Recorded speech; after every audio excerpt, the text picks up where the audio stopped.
dear beloved, Boss Mike Cervera. Tindi ng mga Ayan eto naman parang ganito kayo sa mga pagkaunawa ninyo. Ito na. Ito na. didisit dito sa balita po na lumabas kanina. Kasi parang ang pinapalabas nila Na? ito daw po mga kababayan ay acquitted daw. Ito pong si Arnie Tevez sa kaso daw po na isinampa sa kanya Nako. ng pamilya ni Digamo, mga kababayan, ni Governor Digamo. Ngayon, kung mapapansin po ninyo, ito liwanagin natin kasi ang pinapakalat nga ng mga didisit, absuelto na si Arnie Tevez. Tama ang sinasabi ni VP Sara Duterte. So alamin natin yung katotohanan dyan. Kasi Patay na mga kababayan ko. Kasi nga yung mga DDS, ang paniwala nila, mga kababayan ko, ay absuelto na nga si Tevez. Sinasabi ni Jake Magnus. Kaya lang, mga kababayan, hindi nila alam na napakasandamakmak pala ng kaso netong si Tevez. At hindi pa nga na ipafinal yung pong kaso kay Digamo. Di ba? So ngayon, mga kababayan, paano? Di ba? Ngayon, eto mga kababayan isipin yung maigi. Kung hindi pa pala tapos yung mga samot-sari na mga kaso, bakit sinasabi ng mga DDS, wala na absuelto na si Tevez? Di ba? Kita nyo mga kababayan ko? mamaya mabiktima kayo ng fake news, mga kababayan. So sabi po dito, pinawalang sala daw ng Manila RTC Branch 15 ang dating mambabatas na si Arnoldo Tevez Jr. at dalawang iba pa sa kasong murder. Kaugnay ng pagkawala daw po ng isang board member sa Negros Oriental, mga kababayan. So ngayon, para mas maliwanagan po natin, pakinggan po natin itong nakita po nating balita. Absuelto si dating Congressman Arnulfo Tevez. Shoutout muna kay Brenda Borton. Bigyan nyo nga ito ng blue jacket. Jr. sa isang kaso ng pagpatay noong 2019 sa desisyon ng Manila Regional Trial Court Branch 15. Naku, ay tiyang wag mo nang patulan, mahina ulo niyan. Hindi lahat ng mga kunyaring sumusuporta kay Presidente, malawak ang pangunawa. Bubo yan! Maniwala ka sa akin. Bubo, mahina ulo. Tingnan mo, sabi rito, bakit ka galit? Tingnan mo, galit ba ako? Kailan ako nagalit kay Martin? Gumagawa kayo ng mga kwento.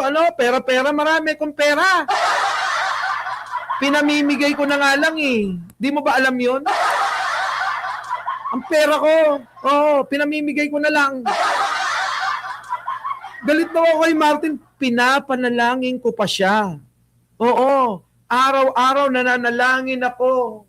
Bro, wag mong ipahintulot sana na magkaroon na may kinalaman ang isang Martin. Galit ba yon? Hindi galit yon. Ang nais lang natin ay magbigay ng opinyon na sana, Martin, magsalita ka na. Di ba? Bakit di magsalita? Sige nga. Di ba? Dami na nating mga sinabi dyan. Galit ba yon? Pag nagbigay ka ng opinion at pananaw, galit ba yon? Tulad mo. Hindi naman porke tinawag kitang bobo, galit na ako sa'yo. Pag tinawag kitang bobo, real talk, yun ang paningin ko. Di ba? Pag tinawag kitang tanga, real talk, yun ang tingin ko sa'yo. Ganon. Di ba? Dahil ako yung tao na hindi kita bubulahin ng matamis na salita na gusto mo lang marinig. Ako yung tao na re-rectahin kita kahit masakit. Re-recta ko sa iyo mismo. Para sa akin, ganun ang totoong pagmamahal, yung pagiging tapat. Di ba?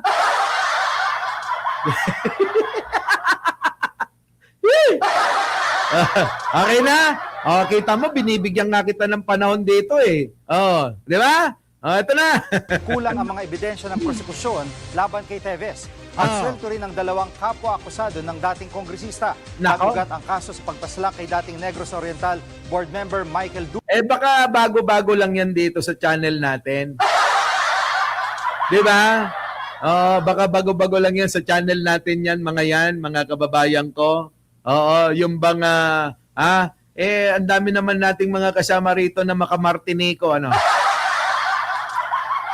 Hindi naman sila ganyan, ano, natutuwa pa nga sila, ano.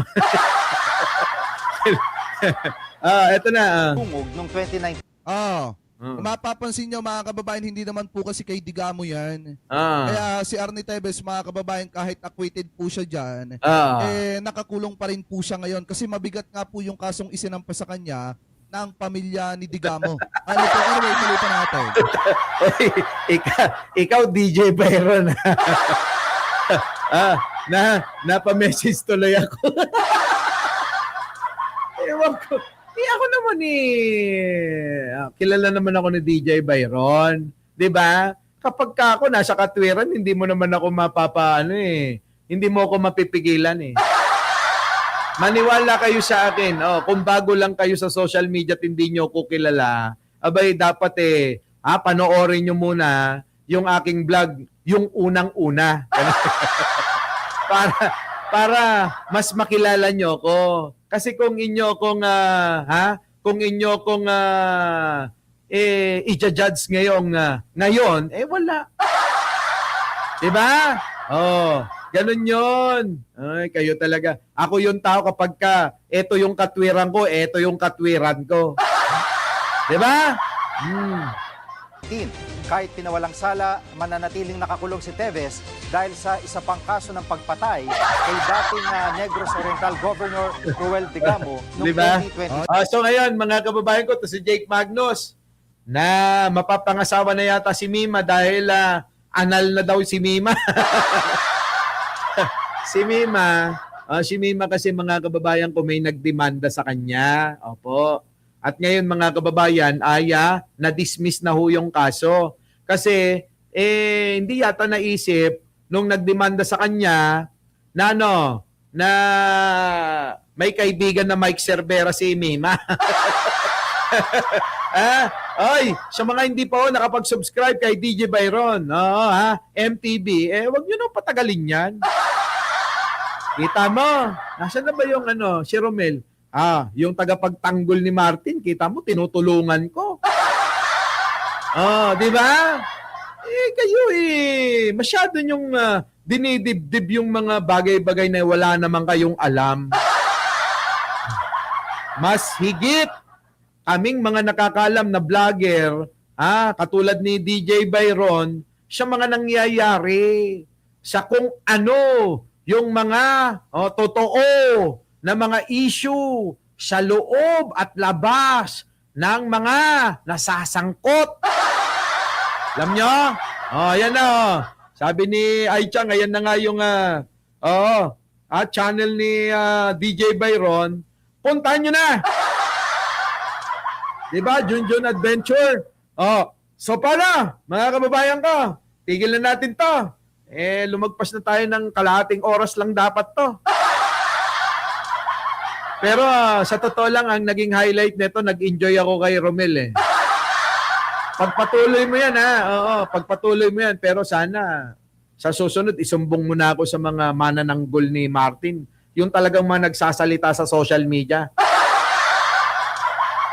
Tapos sabihin mo, binabanatan ni Mike Cervera, si Martin, birahin mo siya. Ganun. Pag sinabi mo, sigurado, kung katabi ka nun, sampalin ka. Hayop ka. Anong magdidilaw mamayang gabi? Hoy, abangan nyo po mamaya, mga kababayan, kasama natin ang kilalang abogado na ipapaliwanag po, mga kababayan, kung ano po yung nangyari dito sa pinaglalaban ng mga DDS na ikinadismaya ni Chavit, ni Mike Defensor at nung abogadong negro, na bakit hindi po tinanggap yung kanilang impeachment complaint. Nako, ipapaliwanag ho ng batikang abogado yan. Nako! Elena Mercado, Boss Mike, di pa may asawa si Jake na hindi ko alam. So paano? Mga kababayan, mag-like tayo bago tayo maghiwa-hiwalay. Maraming salamat po. Our beloved Boss Mike.